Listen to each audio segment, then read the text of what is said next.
Hylissang's Rakan. Also Denyk, known to be a very good Rakan player, already showcased it a lot this split, with Misfits focusing in on a lot of some of the current meta expected red side bans. I remember Denyk's Rakan. I remember particularly because it helped introduce Craps back to the LEC. And of course, yes, you know, a lot of fans at home will be looking and talking about the fact that we have focused a lot on the Misfits story today. And I think it's important to remind everyone that, like, at the beginning of this split, the Misfits squad was projected by many to be 8th, 9th, or 10th place. Yep. And now they're sitting in first. Rogue, on the other hand, was a team that was projected to be in the top, let's say 5, you know, pretty safely by most analysts. And now they still are there.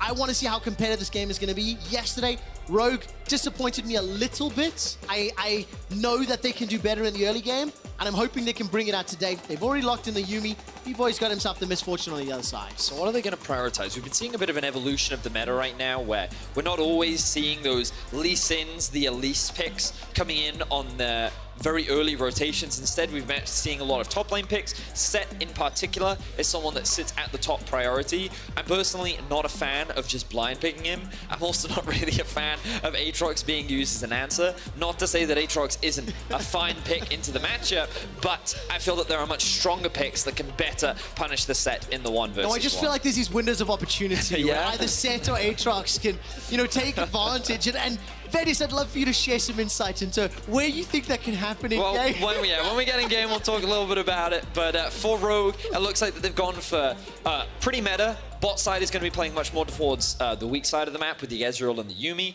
We've been seeing it a lot in the current meta, with Misfits going for also, like, this is a very meta draft. Very much what you expect from European teams with Misfortune, Set, and Gragas. You've got the Engage coming out from the jungle. You also have a lot of AP damage, which opens up a lot of options for Febiven.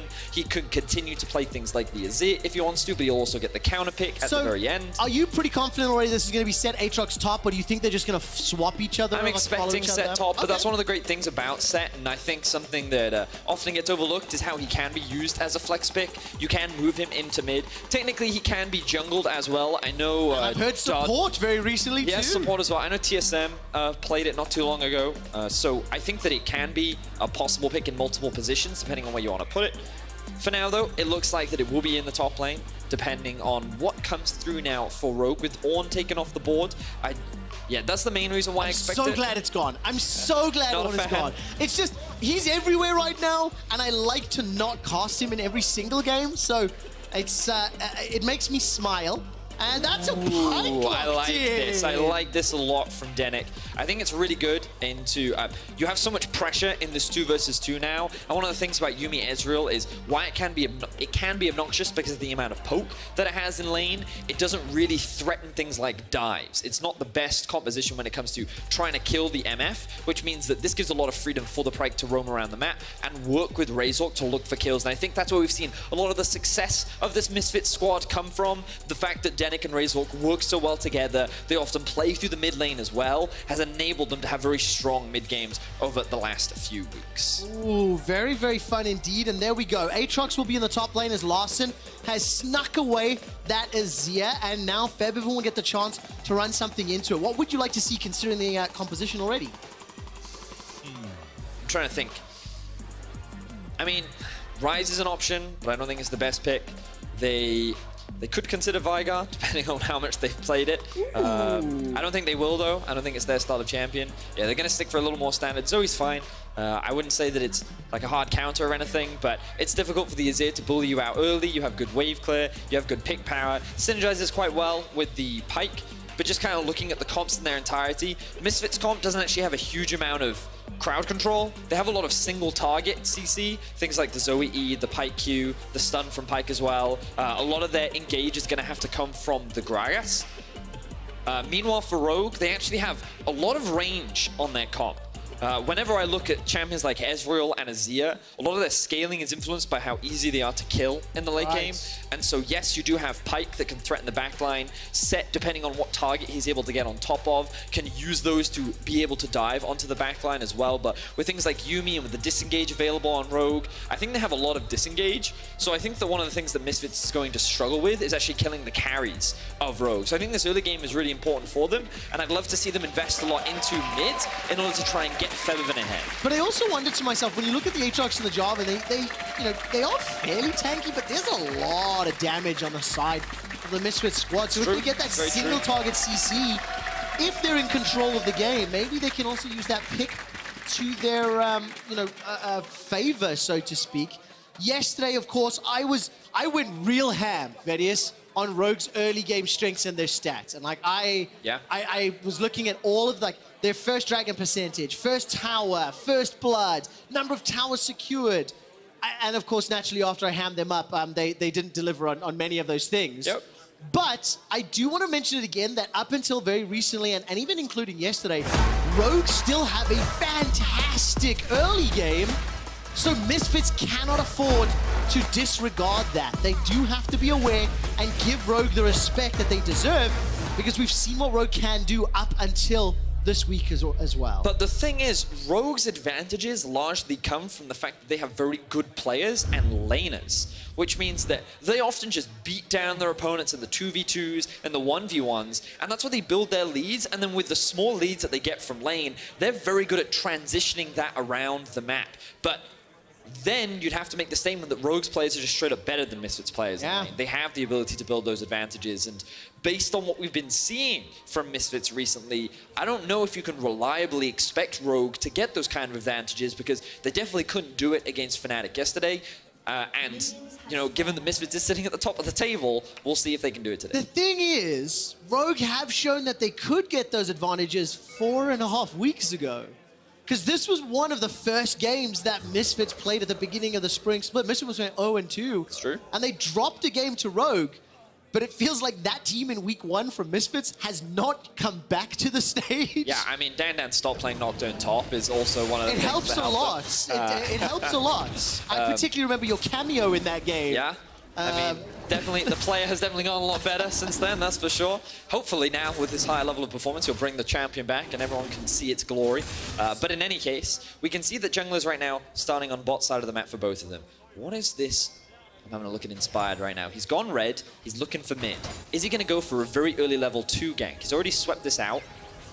Febiven obviously has no idea, but he is playing towards the top side. I like this a lot from Febiven, showcasing a lot of respect. You can see that this ward came out from him that he's just walking by. What his plan was here was like, okay, in the event that Inspired comes from this way, then I'll have vision of him, I'll be able to react in time, but I'm just gonna focus on playing towards the top side of the map, just in case he tries a level 2 gank. He recognizes it, he avoids it. Good awareness from Febiven at early level. And it's one of those things that we keep talking about. A small decision, but it has big, implications and ramifications. Hypothetically, you lose a flash, or even worse, give Larssen an early kill, and this lane can go even more differently. But I'm looking at Razork. He's done a pretty extensive clear, making his way to the top half of the map. I want to see what decision-making he's going to do as we continue to play out. Well, it looks like that he's gone from blue to red to Krugs, and then he's going to start pathing back towards the bot side of the map. He is going to hit level 3 off of this camp, and he could look for early Scuttle because he does have, or on the Scuttle Crab on the top side of the map, because he does have push in mid and in top lane. But I think his priority right now is just covering for Dan, making sure that this wave gets underneath the tower, and so that it can start to bounce back. And as we often see from many Set versus Aatrox matchups, the Set will get the early push, because it's very difficult for Finn, given his long cooldowns, to be able to stop him. He needs to be careful. He almost took an extra tower shot there, but are they really going to try and dive this? Yes, they are. They are going to look for it. Razork comes in, manages to get the body slam. The true damage is flashed away from. Razork takes a They're going to try again. Febiven's coming. Now, flash was already used from Finn. He's going to be able to get at least one of those chains down. He's going to dash forward to Dan. Goes out and forward. First blood, Febiven. And that was a fantastic roam. Close, but it works. Great utilization of the pressure that Febiven had in the mid lane to be able to rotate up and help secure that kill for Misfits. They now have drawn first blood, and this is going to put Finn behind, going to force him to use that very early teleport, whereas Dan will be able to hold on to it. The best thing Inspire can do is steal away some of the camps, and this is actually forcing Bvoy and Denyk to play much more defensively. You can see them sitting underneath their tower, recognizing that the jungler is topside, and knowing that they won't be able to get that assistance. We have to keep track of wards in the lane, because again, that TP disparity means that Misfits could look for a play in the bot lane soon. They can indeed. So Dan's got his, keeping in mind Hans Summer's got a TP of his own, is Inspired, will drop that Demacian standard for some vision. A couple of pings there onto the Wolf Camp. I think there's a ward in it from the Rogue side once it times out. I couldn't quite see. Nevertheless, it's a small advantage to Misfits, and I I think it's still impressive to see that, you know, Misfits, the pathing that Razork moving into the enemy jungle and then having the support from Febiven. Good communication, good teamwork, and it gives them the first kill. Sorkshoe's picked up for Febi now. The thing I would debate is if that was really the plan for Misfits to actually set up a good dive, or whether it was just by circumstance. And I think what's impressive is the fact that regardless, they were able to make it work. Either way, it's impressive, right? Yes. And now they're going to obviously move towards the other side of the map. Finn is in a very difficult situation, but he knows where the enemy jungler is, so he can afford to push this wave up in the top side. And Misfits now want to get a little bit more control around the Drake, but also alleviate some of the pressure from that Hans Summer and VandeR are exerting down in the bot lane. This 2v2, very obnoxious to deal with. You can see that there is a lot of poke, but at level 6 is when things really start to change. Denyk will have his ultimate, Bvoy will have the same, and there's a lot of gank setup and kill pressure that this duo will have available to them. Alternatively, Denyk could just look for early mobile boots and start roaming, like we talked about in Champions League. Unless Jarvan shows up, Bvoy can feel pretty confident that he's not going to get dived by this duo, which gives a lot of freedom for Denyk to actually look for players around the map. Just use that bullet time to keep the wave away from you. If at any point you're a little nervous or you think that Inspired's coming around, well then chuck it out. For another play top lane. Now remember, Finn, no flash, 50% of the cooldown. Febiven's making his way up, and here comes Razork. Has managed to throw down that Predator before he decides to body slam over the wall. And when you look at the mini-map, Inspired and Larssen did start to cheat towards the west, but Inspired's now the only one in the area. Larssen went back to lane. All right, so Gromp not going to get taken down. It's just about to reset, and it looks like Inspired secured that one. Umbral Chains pulls Dan backwards, and he's going to continue to chase, and Jungler's about to go face-to-face. Oh, look, here he is. Thank you, observers, for highlighting Denyk. He has not rushed the early Moby Boots. He's actually grabbed himself the longsword, getting a bit of extra damage. Usually you see an early Umbral Glaive come out from the pikes because of how effective it is at clearing out vision in the early game. Really does help, because even when you just spot the wards, you still do 3 damage to them. So a very useful item, especially on this champ. We also see the TP coming out in the bot lane.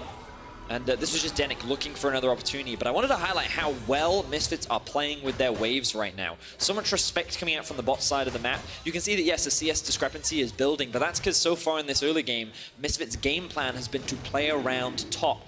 Every time a wave has stacked underneath Finn's tower, he's been at risk of getting dived. And who's there to show up as support as well? Febiven. Yep. It's never just 1-2 people, it's Misfits using their full top side, and the fact that they have this early pressure to actually look for dives in the early game. And this is what they need to do, because we talked about how it's going to be challenging for them to play against the long range that Rogue has with their comp later into the game. So getting an early lead is very important. And especially on a champion like Zoe, one of the only champions that can sort of outrange members of the Rogue squad as well. If you can use that Pale Star or the Sleepy Trouble bubble, it can be such a game changer.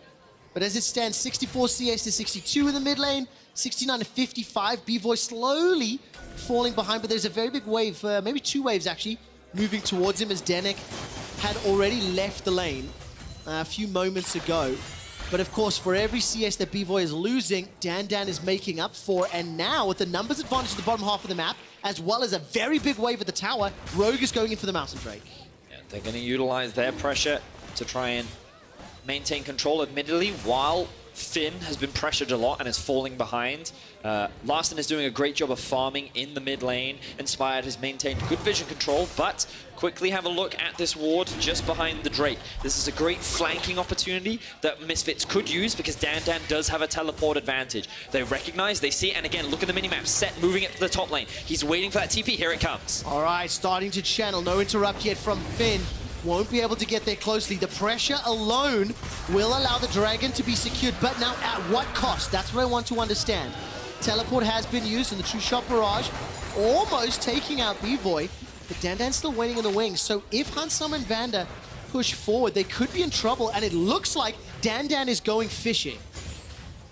Way is he actually going to try and make this play? Admittedly, top lane is frozen. Yeah, no, he's going for it. All right, here comes Denyk. Hansam at level 6. He's going to get suplexed into the ground, pulled backwards, and the final chapter's not going to do really enough. Bvoy gets stunned up. That's 1 down already, and somebody kill the kitty cat. Denyk takes down VandeR. Wow, Misfits make a very successful gank happen in the bot lane. Hansama does utilize the flash, but it's not enough to get out of that situation. And I respect what Dan does. A large part of that came from the fact that Finn was freezing top lane. After Dan committed the TP, it meant that he couldn't shove that wave out underneath the tower.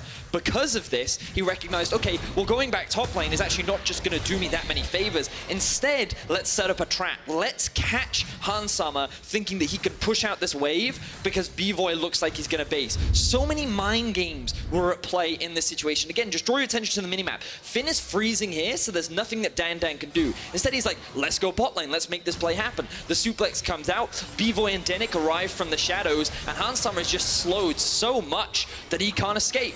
Good patience from Denyk on the Q to guarantee that hook landing onto Hansama, and then with no flash available on VandeR, he ends up dropping. Beautiful play from Misfits, reading the state of the map well, and getting what they can off the back of it. 3 kills to 0, 1,300 gold lead, the first dragon of the game, and it's just been very good. I think maybe like reactionary play, understanding sort of as and where they can move their players around, and thanks to the gold that's just been secured, Moby Boots picked up for Denyk, so I want to see how frequently he moves around the map. Now, notice that Inspired is making his way towards the bot. While all that action was happening, Inspired did pick himself up the Rift Herald, and because of the swap that's happening right now, Rogue are making the trade. They know that they're ahead in tempo because of their Rift Herald, which means that they should be able to secure first tower, and there's little that Misfits can do to stop this. Hansama and VandeR nearby, Inspired picks up a little bit of gold. Denyk is making his way down, and you can see the Febiven was pinged out on the minimap.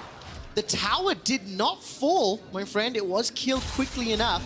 And that means DanDan's going to be able to hold on to the objective. That's actually a big deal if Bvoy decided to stay. But he didn't. He's recalled. Going to be joining Denyk towards that bottom lane. So the double swap now. Yeah, the Dragon is spawning in about 2 minutes, which is why they want to have their bot lane on this side of the map. DanDan's TP will not be up in time. I think it's still got about a 3-minute cooldown on top of it. Which means that Finn will have that TP advantage over his opposition. And it looks like Misfits may actually let this tower fall. No, they're gonna keep this one alive for now. A lot of farm is being lost, admittedly. Misfits, they haven't been able to catch a lot of the waves that Rogue have just been shoving underneath this tower, and Finn, he's been able to close the gold gap just a bit. Still, due to all the assists that DanDan has been involved with, he's still ahead in gold for the time being. But Misfits so far doing a great job. Their next objective will be that Drake, and we'll see how Rogue decides to play that one out. I mean, they're on a 7-game winning streak right now, looking to make it 8 and you know, match the organization's all-time win record was 9, which is what they set, was it last summer or a year and a half ago? I can't recall. I'll double check that in a moment or two, as Dan puts a lot of damage down into Finn. Finn has flash available, and here comes Razork. He's got the chilling flash available. Flash for flash traded. Finn was quite a cheeky one there. The barrel sidestepped as well. That was really nicely played by Finn. Heads up. We're sitting just a Kindle Gem and a Cull, by the way, but beautiful spell use. Damn, that flash backwards caught me off guard. It was just like next level mind games coming out from Finn, being like, oh, you expect me to flash forward? Nope, I'm gonna teleport right behind you and then I'm gonna sidestep everything.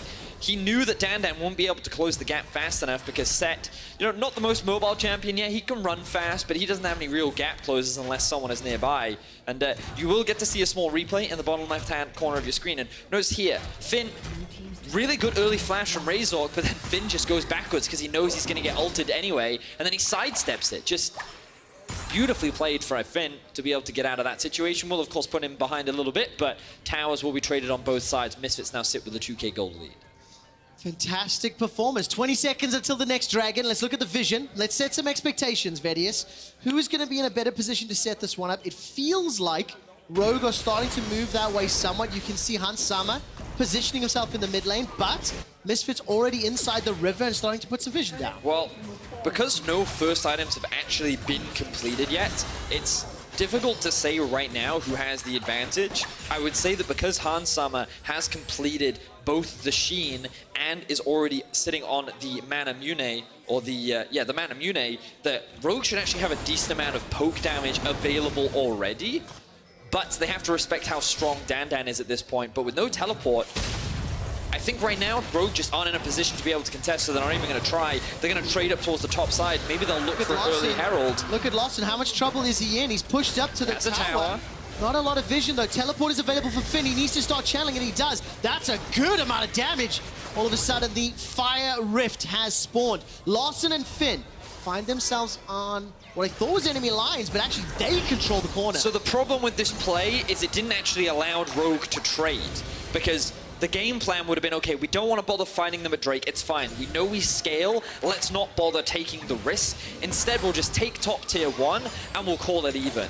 But because the TP was forced out from Finn, he used it to keep Larssen alive after, honestly, he was overextended. Yeah. That meant that they were not able to trade that objective. So Misfits end up walking away with a Drake. They still get to pick up all that farm in the bot lane. They allow DanDan to shove out that whole wave in top. He's now level 11 and has TP available. And it felt to me like Misfits overall came out ahead in the play. And it's a 2,000 gold lead at 15 minutes. At the beginning of yesterday, Rogue had the highest average gold lead at 15 at plus 1,500. Now they're at minus 2,000.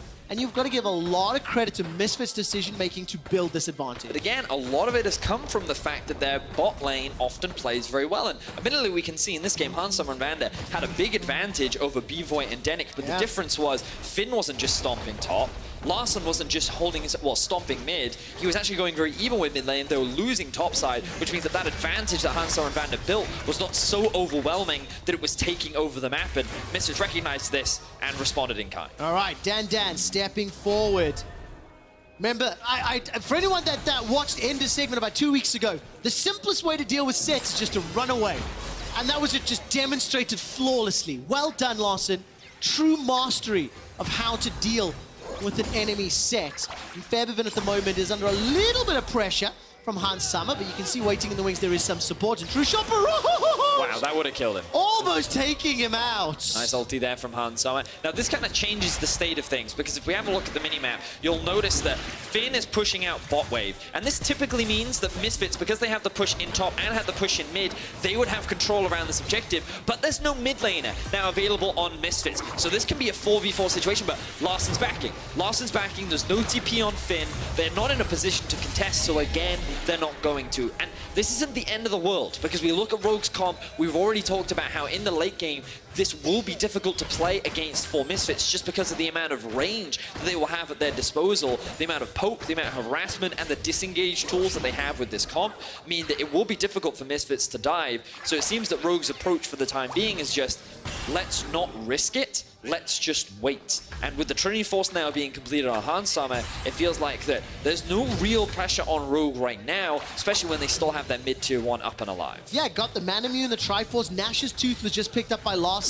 Febiven on the other side, he completed the Luden's Echo, while Bvoy's sitting on that Essence Reaver. So Prowling Projectile comes up. That's a lot of damage onto Febi. He's forced to flash. But you can see the combination, Yuumi, Ezreal, when they can slow you down and combine their range and poke, it is so difficult to deal with. Super difficult. And Febiven now losing both of his summoner spells just from a couple of exchanges that have happened in the mid lane. Razork, though, looking for a flank. Denyk alongside him. They can see DanDan pushing in bot. He has the TP available.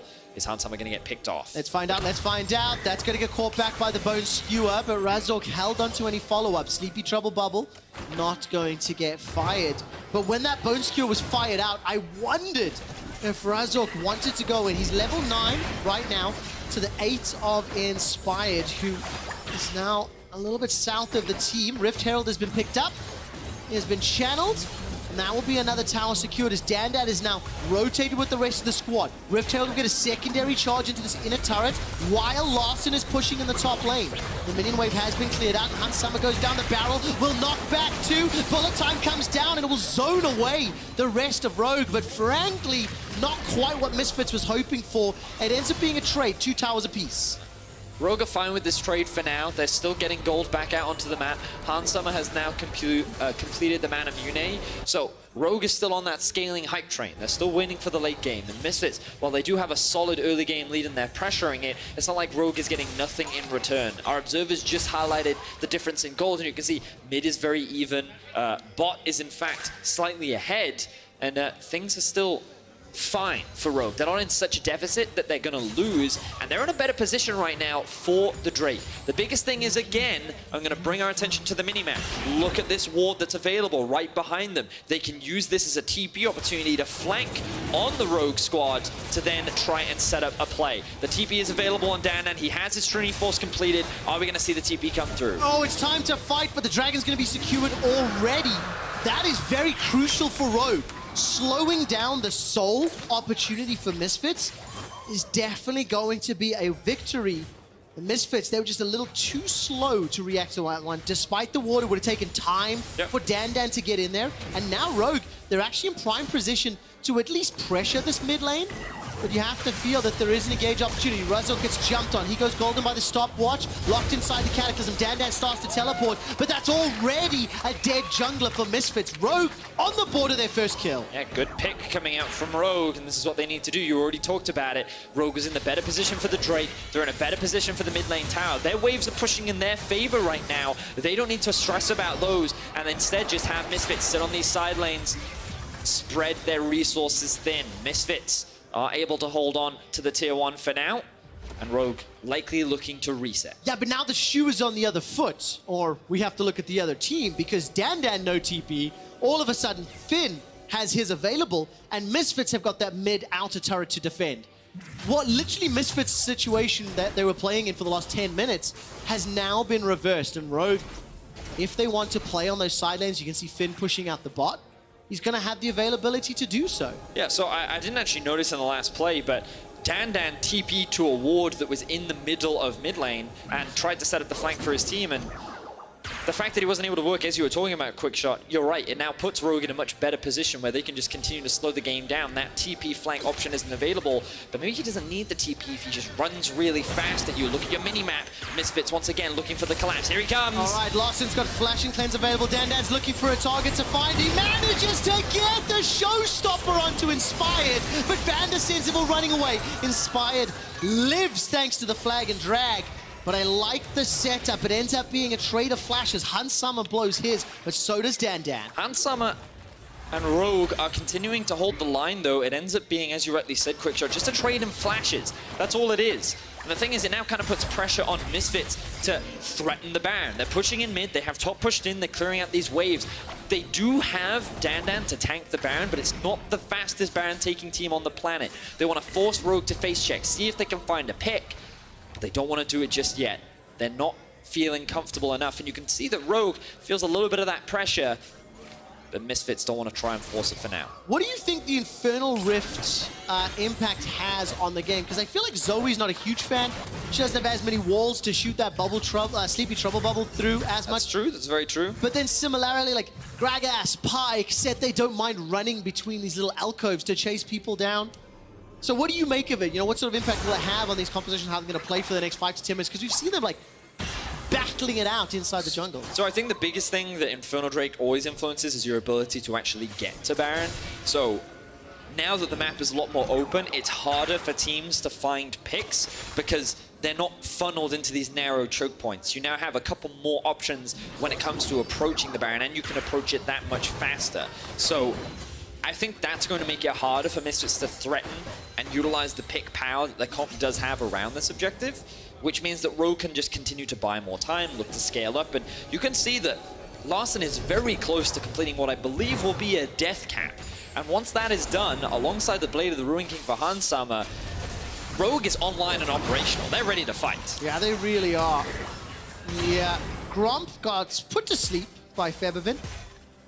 And that gold lead doesn't mean a thing. It was 2,000 at around 15 minutes. At his stage, it's actually shrunk ever so slightly. And as it stands, Misfits, they were trying to find a pick, but look at the minimap, it's Finn pushing bottom lane. Yeah, exactly that. You'll notice that every time Misfits look to threaten this Baron, bot lane is being pushed up. Top lane is being pushed up. Who is all this farm being funneled into? Well, of course, Finn and Larssen. These two solo laners are getting all the resources, while Hansama and VandeR just hold the wave mid. And every time Misfits go to respond, this is how Rogue answer. This is how Rogue love to play, the defensive. But VandeR has found the flank. Oh, he has, but what sort of flank is this? He's going to be just taken up before anybody can respond. I don't know if Misfits look to be on the same page there. But while that's going on, now Rogue are going to turn their attention to Baron. Berlin loses its mind with Go Rogue Go chance. And now 20 seconds to the next Infernal. Baron is available, maybe a little too risky too early right now. And VandeR still no TP with a 25-second death timer. Pressure is starting to mount for Misfits. We already talked about their comp, and we're seeing now, even if VandeR sets up that flank, He's not getting those engages as reliably as he was before. His TP will be available soon, but that's going to be another Drake going in the back pocket of Rogue. And you want to talk about fast Baron teams? Azir, fast. Very fast. Those Sand Soldiers are put to work. And all you need is someone like Inspired. Maybe you just bring Yuumi as well. The heals that she brings, they can probably 3-man it, which means that Misfits is forced to constantly have control over the area.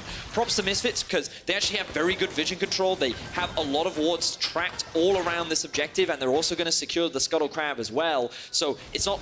Misfits are very aware of their win condition, and they're also recognizing the strength of their opposition.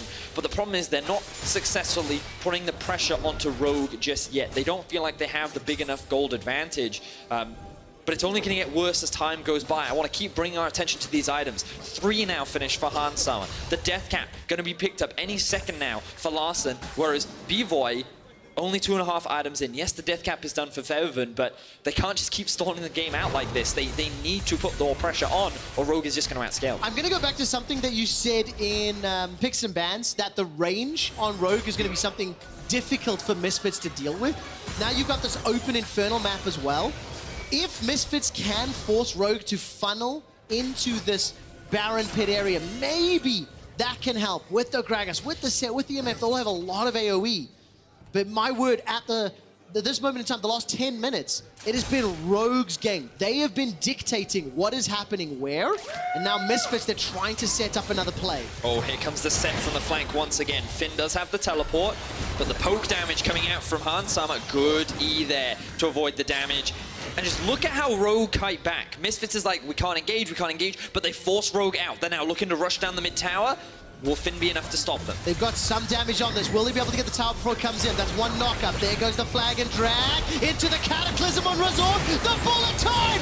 Melting Rogue's HP bars! They stepped right up into it. Misfits find themselves a kill, and now they are turning for Baron. Best case scenario for Misfits right there. Not only did they find a really good fight, but they also took down the jungler. Now the smite is gone. Can Rogue make the miracle fight happen that they found so many times before? It was this position that Larssen made the huge play against Febiven in week 1. He has to do it again if they want to win this game. Oh, true shot barrage tags 3 members of Misfits. That really hurts. Larssen manages to use the slide and glide over the pit. He's still got an Emperor's Divide, but the Baron's already taken. Can they win the ensuing fight? The Divide just buys some time. Finn and Larssen trying to chase. DanDan is in some trouble. Gets caught by the Bone Skewer. That's Finn with 1. Now the Sand Soldiers go forward. Defensive flash from Bvoy. He manages to get to double up. That's taken 1 out. All of a sudden, Hansama's going low, but VandeR, he jumps in with you and me to try and get the heal from the Yuumi. Denyk is running for his life. Got flash, got ignite. If he can find himself a squishy, maybe. But 2 members of Misfits are down. Damn. Oh, Did he get he's spotted? fast enough, though. He's fast enough. Oh, he's okay. fine. Nicely done there, Denyk. 3 members, I believe, get out with the Baron buff. But Misfits, this whole play was really good from them. We didn't get to see the whole setup, but the way in which they manipulated the waves and forced Rogue to take the long way around to then get them in this situation where Rogue had to take a fight is exactly what Misfits needed to do. Because now, in a 5 versus 4, this is a much more favorable situation to force this Baron. Yes, they couldn't convert it into a team fight. Obviously, a lot of their ultimates were on cooldown, but they get the objective that they want. They're able to disengage. They even get a lot of summoner spells out off the back of Rogue, and they can walk away happy. And I think it's so crucial that Rogue were able to kill DanDan. He's the member of the Misfits squad with that teleport. It is up, it is available. So reducing that Baron-empowered siege in one of the lanes can be such a big difference maker in reducing the impact of the Baron power play. What I want to now see is Denyk moving into a side lane. I don't want to see him grouping. I want to see him flanking behind DanDan and acting as a secondary threat. Good bubble lands onto Hansama, but he's going to QSS out of that one. Here comes the TP. Okay, Showstopper's available for DanDan. The mid inhibitor turret is low. DanDan's looking for a target. Isn't going to fight anyone just yet. Finn is up. He's pushing into the top lane. Remember, there's no inner turret available. They're not split pushing. They're going to siege mid. Let's see how this works out. Ooh, good damage. Oh, Febiven takes a lot. The teleport's coming in. Oh, man, here comes Finn. Stepping in from behind. The rest of Rogue now stepping up, but there's not a fight yet. Inspired has no mana or HP. There's nothing that Rogue would have been able to do about it outside of just watch Finn die. The only bright side for this is he's now in a flank position to contest the Infernal Drake, but he's now going to give that one away. Misfits have control over the river, and now they set their eyes on Finn. Looking for the bone skewer. Not gonna happen just yet. On the minimap, Febiven starting to step around. Sleepy Trouble Bubble. Not gonna catch out anyone yet. That's on cooldown. Dan's gonna get caught up by Finn. Takes some damage, and the portal jump will do something. The rest of Misfits back away, and now Rogue, they are being able to siege. The inner turret's going low. Bullet Time comes out to clear the wave and prevent Rogue the siege. The Infernal is up. And will Misfits commit for it? Someone needs to catch top wave. Rogue recognize this, and they're keeping up the pressure in the mid lane. The problem right now for Misfits is someone has just... Wait, no, the back was cancelled, but Dan's nowhere near. Yeah, they can't. Misfits do not have the numbers to hold this line. They have midway being pushed in, and now they're going to lose control around this objective. Rogue are the ones to start it off. Razork in a position to try and steal. There's no bullet time available, remember. Razork has got the ultimate. He doesn't have flash. Infernal's down to 1,000. Finn steps all the way out. Razork throws out the barrel. Let's knock the fuel away. That's going to be caught up from the flag and drag. The showstopper's inside the pit, and the Infernal's still available. It's secured by Misfits. Now it's a 2 for 1. All of a sudden, Hansama is ripping through Misfits. Febiven, however, takes one back and takes Inspired down. The Emperor's Device splits him out as Bvoy kills Larssen. Now Finn gets himself another, and Hansama closes out the ace. And you can see how challenging these team fights are for Misfits. Rogue utilized their range beautifully, and we're just going to jump straight into the replay. Keep your eyes on Hansama in this fight and just look at how he navigates the team fight. Landing damage where he can, poking out Razork, seeing that Dan's trying to dive on top of him, and you think at this point, Dan can win the team fight. He takes a lot of damage, but then Hansama just barely able to survive and still dishing out damage with Inspired now tanking up the front line. He then disengages, Denyk isn't able to land the damage, and then it's Larssen that's able to clean up a lot of the back end, dealing so much damage, chunking down Febiven and Bvoy, and then Rogue, recognizing that they have the numbers advantage, can look to chase them down and win 3-0. Will Rogue be the first team to defeat Misfits since week 1? It looks to be the case. Larssen and Hansama are absolutely dominating these team fights. They did not pick up the dragon, so keep in mind, the earth, wind, and fire. If Misfits were into music, they might like the band. They've got one dragon left to pick up before they get that soul, and they've got supers pushing into them. A minute till Baron, but maybe the team fights in the close quarters on the steps of their base will help Misfits, but they cannot afford any mistakes. I mean, the problem is when Rogue is in the position of sieging, their poke is very obnoxious to deal with. Sure, sieging against the Zoe is scary because the risk of her landing a bubble is very real, but Hansama now has his Mercurial Scimitar fully prepped. He already used it earlier to get out of a Sleepy Trouble bubble, but his damage right now is absolutely ridiculous, and right now, both teams actually just kind of grouping up in mid. Oh, Larssen's a target. His flash has been used, though. Ended up traded for Razork. Dan and Finn, they're going to trade back and forth. Dan's in so much trouble. He flashes over the wall. Prowling projectile. Dan disintegrates. Losing his flash there is a big deal. Because he doesn't have the best gap closing abilities, it was already hard for him to get on top of Hansama before. Now it's even harder.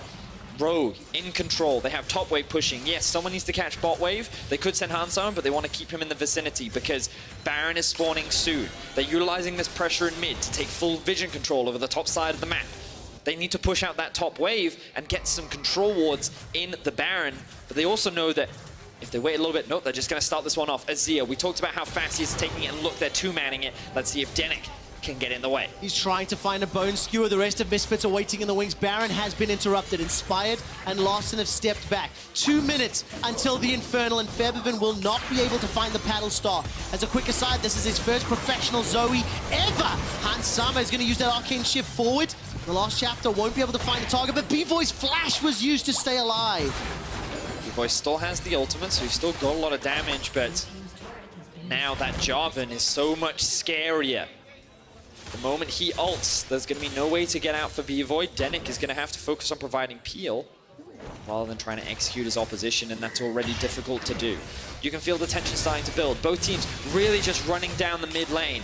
Neither paying any attention to their side lanes, and Rogue just focusing on pushing, then going to Baron, pushing, then going to Baron, but they need to get some control of a top lane, otherwise this Baron dance is just going to continue going on, and Miss is just going to keep soaking up farm. And I'm going to go back to Febiven. I mentioned it's his first European Zoe. He played in NA. The reason we go back to him, he was the story that started this game. He is the player the Misfits are looking to find that sleepy trouble bubble, and as it stands right now, Denyk is just going to get caught out. Larssen and Inspired, they commit the divide and the cataclysm, but now they've got themselves a numbers advantage. They've got a Baron available, still those supers that Misfits are trying to deal with, and DanDan is somewhat caught out Hans Sama, but really has bullet time goes down. Finn forced to flash defensively, and the true shot barrage goes wide. Larssen with no ultimate available, can't chase up, but that's so much damage. The double up from Bvoy does a lot. All of a sudden Razork is down. Bvoy gets taken up. It's a double kill for Hans Sama. They're pushing into the base. Febiven and DanDan, the last one standing. I don't think they can stop the siege. Rogue is looking to upset the win streak of Misfits. That first place spot is going to be lost as Rogue looks to upset the apple cart, looks to break into the base, and Misfits, with only Febiven and Denyk left standing, have nothing to stop the siege. 7 games in a row, Misfits have gone undefeated, and Rogue, in the first game of the second round robin, have taken them down. Rogue have stopped Misfits' winning streak. They will pick up a few more kills as Denyk gets chased down by Hans Sama, and Rogue take down Misfits. Rogue now sitting with the 2-0 over Misfits. This split could prove pivotal as we get ever closer to playoffs. But they drafted in a way that allowed them to just focus on scaling. They didn't take any big gambles. They didn't take any big risks. They played well around a lot of their team fights. Misfits, they did get that Baron, but I feel like that we saw a lot of mid lane action this game, quick shot. We did. And it was a bit crazy how the game ultimately ended up being decided, just a random pick happening onto Denyk, which then allowed Rogue to then just force a team fight in the mid lane. It was just, it didn't really end the way that I was expecting it to end. And I also think it's, for me, it's important to say that I didn't see the impact of the Zoe and the Pike really this game. Yeah. You know, Denyk didn't have too many roams to play around, and from the very beginning, Vedius, you very gently set up the expectation that Rogue's composition would be difficult for Misfits to deal with, and as the game played out, they came more and more true. If you guys want to vote for Key Player of the Game, head to @LEC on Twitter. Larssen